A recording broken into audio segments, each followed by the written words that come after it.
Hi everyone, and welcome back to the BISP podcast. Last week we were joined by Mr. Anthony Donovan, and we were discussing TOK and study skills. But today I'm joined by Miss Ali Gates, and we're going to be discussing the PE department and sporting events here at BISP. So let's welcome her. Good afternoon, Miss Gates. Good afternoon, Chloe, and thank you for hosting me. Thanks for coming. We're always happy to have new guests. It's great. So I want to start by asking you, what is educational about physical education? Well, I guess education is about educating and enlightening people, and PE is just about enlightening people and educating them about the benefits of physical education, how to take part in physical activities, so learning basic movement skills and rules and giving them confidence and the motivation to be able to take part. But yeah, importantly, the benefits of taking part in PE as well, not just for your physical benefits, but also socially and mentally as well. And is it all physical work?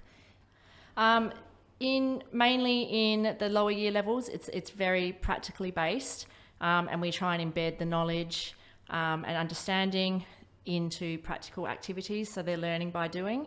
Then when they move to exam PE in year 10, if they opt to take IGCSE PE, then it becomes very theoretical. So it's a 50% weighting assessment-wise, but from lesson-wise, we would have 2 lessons a week with theory classes and 1 lesson a week practical.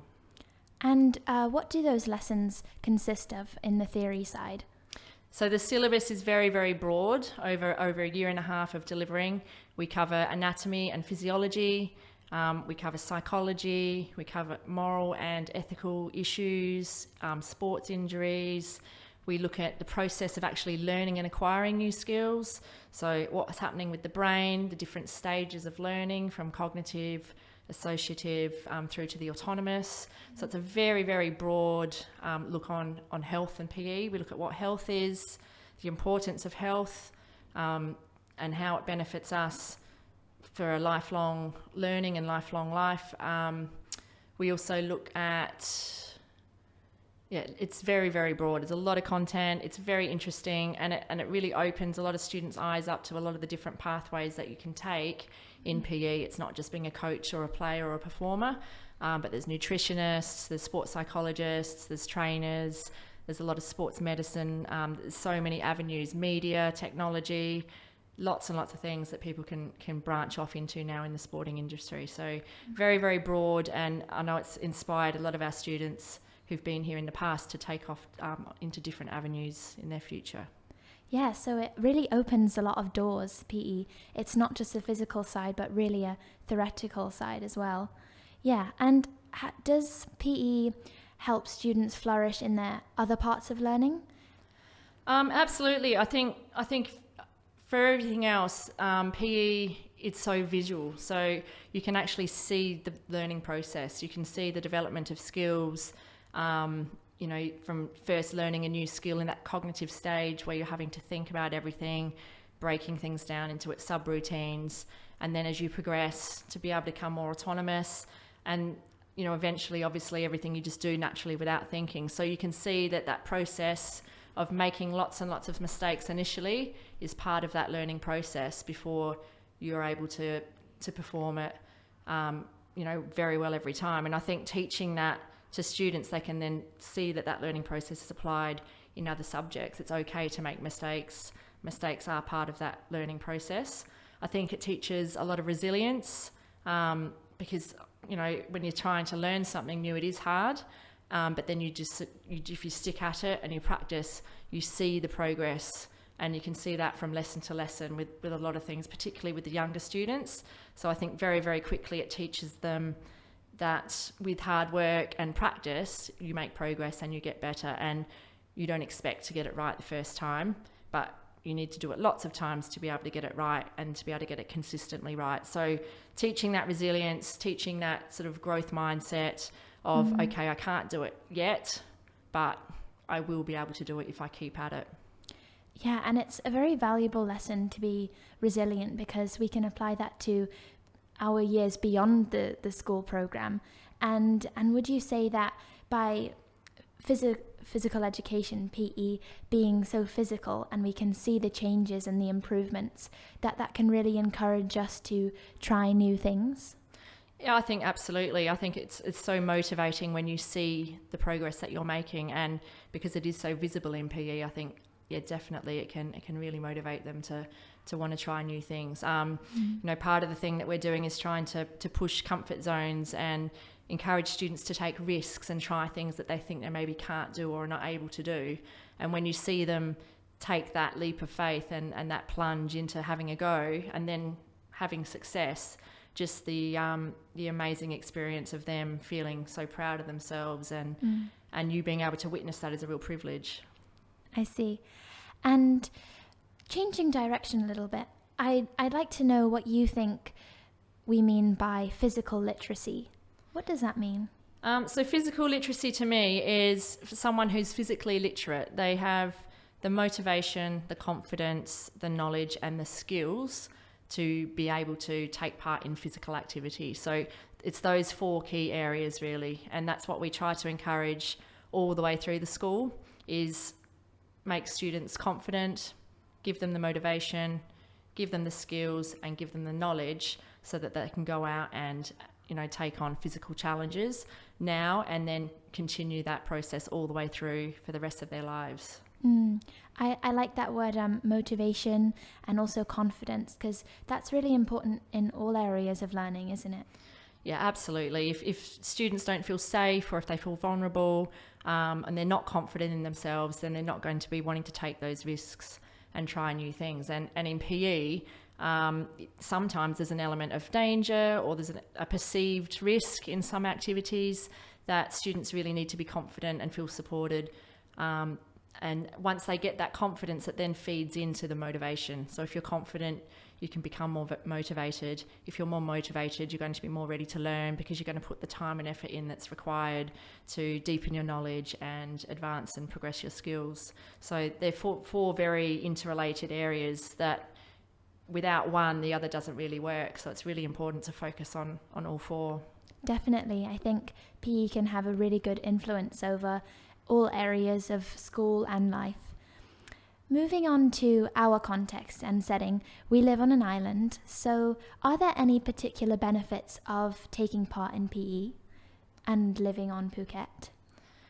I think the climate definitely allows for us to do a lot more water-based activities, being warm all year round, even when it's wet. And obviously being on an island, students have a lot of access to waterways, whether it's the ocean, swimming pools, resorts. So children are around water a lot. So it's very, very important to us that they are water smart, they have good water sense, water safety, and they're able to look after themselves and potentially help others. So right through from the very early years, we work on personal survival and life-saving in the curriculum, which the students will get every year, where they do a unit on developing their own personal survival skills, saving energy and preserving heat and all the skills that they might need in a survival situation. We give them scenarios so that they can select and apply the skills that they've learnt, and also a little bit of life-saving skills as well. So if they are in a situation, they know what to do, or how someone else might help them. It's important to know what a lifesaver might do so that you can be safe in that situation. Definitely, because in a school setting, I wouldn't say it's an artificial environment, but it definitely doesn't pose that same risk maybe that we might have when we leave the school premises, like go on a boat trip or something. So as a student who's experienced personal survival, I'd say it's very important to be able to know what to do in those situations where you may be in some kind of danger in the water. Yeah, and just to be aware of the risks and the danger as well. As you said, it is a very sheltered environment at school and a very safe environment, but not all environments are like that. So just to be aware of potential hazards and dangers out there in the real world. Of course. And for this reason, keeping ourselves safe, would you say it's really important that all ages take part in PE? Yeah, absolutely. I mean, I think PE is, it's part of a physical and healthy and active lifestyle. The World Health Organization defines health as the total social, mental and physical well-being, not merely the absence of disease and infirmity. And so it's that physical well-being as well. But being physically active doesn't just help you physically, it helps you mentally, it helps you socially. You can make friends, you can feel like you're a part of something, feel like you can contribute to the community. And the mental side of things, dealing with emotions, relieving stress and anxiety. So it really is such a beneficial thing. And if people aren't physically active for life, if we're not giving them the skills and confidence and motivation to be physically active for life, then I really think that we're not doing our job. I see. So these are really life skills that can help students become who they are in the future. And as we say in the BISP context, leaders for tomorrow. Can it help build the character strengths that we need to succeed in life? Yeah, definitely. Leadership is definitely something that we promote in our PE lessons, encouraging perhaps the more able students or the more knowledgeable students to take on a leadership role in class. Whether it's peer assessment or peer analysis of performance, helping give feedback to others, leading small sections of the lesson, leading warm-ups. So we're giving them that opportunity to be communicators, to be collaborators, and to lead their peers. Because there's so many life skills that can be learnt in PE that they can then apply to different areas. And on a more personal level, do you think sports has helped make you the person you are today? I would say definitely. I think, being involved in sports from a very young age and a wide variety of sports from a very young age, it's helped me be confident in meeting new people. When I'm in a new environment, I can, go up and feel like I can socially interact with others. Working together as a team. I've always really enjoyed team sports where, have that camaraderie and, common goal that you're working together to support each other. So I think those skills definitely have helped me in other areas of my life as well. And it's something that I get a lot of enjoyment out of. Great. And does it PE or sport help you maintain an active and healthy lifestyle? Well, normally after teaching a full day of PE, I'm quite tired, but I think it does keep you fit. It does keep you in shape. And I think there's an expectation as well of being a role model. So you are always aware of, trying to be active and trying to go and do different things. And I've always been a doer, not a person who enjoys sitting and watching. I'd like to get involved. So even with sports that my own children have started to take up a few years back, my boys took up wakeboarding.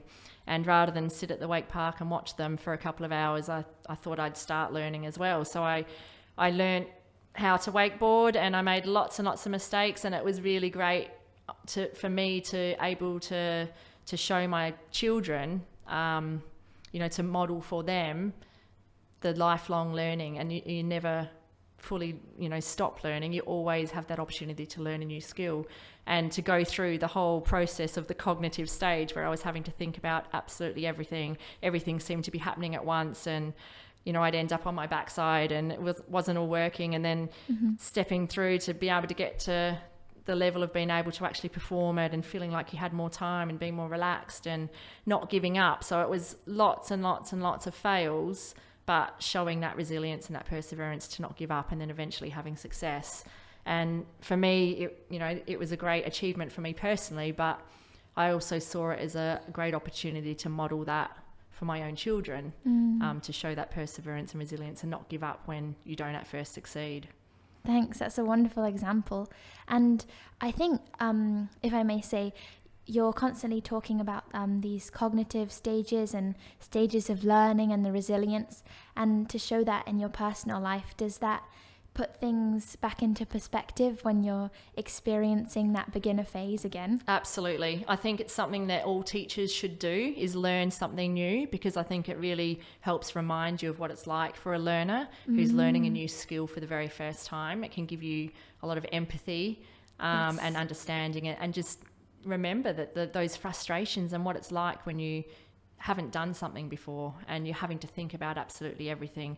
I think we very quickly forget when we get to the autonomous stage of performing a skill, we very quickly forget what it was like when we were first learning that skill and the challenges that we faced. So yeah, I think it definitely puts things into perspective and can help you become a better teacher and a better supporter of learners. For sure. So moving the focus back to the PE department here, you've started talking about head, heart and hand. Could you explain a little bit about this? Yeah, sure. So head, heart and hands is our assessment for learning process. So it's the 3 areas that we look at when we're assessing in PE. It's no longer just good enough to be good at sport. In PE, it's a lot more than that. So the head refers to our thinking skills, our problem solving skills, our knowledge and understanding, knowledge of rules, knowledge of tactics and strategies, and our ability to apply them. The heart refers to those softer skills of what we feel. So having empathy for other people, showing kindness, respect, sportsmanship, teamwork, being good communicators, and really, building on those softer skills that we really need in our community at the moment. And then the hands is the physical aspect. So your actual physical ability, your fitness, your ability to apply skills and perform skills to a higher level. So it's really important for us to make sure that our students understand that that's what PE is about. And it's important that they understand that they are being assessed in those 3 areas of head, heart and hands. So we've actually done a whole lot of activities this week and next where students are going through challenges that have a real focus on one of those 3 areas. So they're having to do problem solving things in teams where they're given some equipment and have to build a raft and get it from one end of the pool to the other, or they're doing breakout boxes where they have to solve the riddles and problems to try and open up and break the codes. Lots of physical challenges, which is requiring them to really dig deep. Things that are more high risk, we've got trapeze and slackline where students are having to maybe let go of that bar and hang on their knees is a really big thing for a lot of kids, and feeling like they're taking those risks and taking that leap of faith and then having success doing something which they've initially said, I can't do this, or I don't want to do this, I'm too scared, and then seeing the reaction when they've actually done it. So it's really been very rewarding, hopefully not just for the students but for the staff as well, to be able to really promote these 3 areas of PE. Wow, you're really going beyond the stereotype of just the physical aspect of PE. It's really not just physical education anymore. It's really maybe life education. That could be a new word for it. Yeah, I mean, I really strongly believe that. As a physical education teacher, I see my role not to have a group of kids leave school that can kick a ball and throw and catch accurately. That's not my aim. My aim is to make better people and people who can be leaders for tomorrow. And that leads into my next question. Perfect cue, thanks. What would your goal be for every student here at BISP when they leave this school? My goal would be that we're producing physically literate students who have the confidence and the motivation, the skills and the knowledge to have a healthy, active lifestyle forever, for the rest of their life, that they can go out and be physically active, that they're aware of why it's important, not just the physical reasons, but the social and mental reasons as well. And lastly, how do we ignite passion for students here at BISP? Yeah, I think that's really important. Obviously igniting passion is one of the mission statements of the school, and we've just had some, actually today, we had some option sessions for our Key Stage 3 students. So for next term, we're having 2 option blocks in Key Stage 3 for Year 7, 8 and 9, where they're actually choosing the activities they'd like to do in those 2 blocks. So we surveyed the students, we found out what their interests were, what were the things that they'd like to see offered in those options. We've brought in some outside providers. We're using the academy coaches to help assist in those sessions as well, so that we're giving students access to a wider range of activities, but those activities are dictated by what the students would like to do, what they would like to see in the curriculum. So I think we're really lucky that we're able to have that flexibility in our curriculum, and that we're able to give some option and some student choice in that. And I think that's one way of igniting passion is what is the passion of the students, what do they want to do, and giving them as many different options as we can, so that hopefully there's one thing there that they've really latched onto and enjoyed, and then will hopefully pursue outside of school time. Right, so the core of igniting passion really comes from doing what you love. And are you a firm believer of that? Yeah, absolutely. I love teaching. I'm very passionate about teaching PE. To me, it's not a job. It's my life. And I think you have to do what you love. And I don't think you can be passionate about doing something unless you do love it. Absolutely. So the moral of the story could be just do what you love, right? For anything, no matter what it is. Right. Thank you so much for our discussion today, Miss Gates. I've really enjoyed it and learnt some more about the PE department. Thank you very much, Chloe. It's Thanks been lovely having a chat. So listeners, we hope that you enjoyed this podcast today.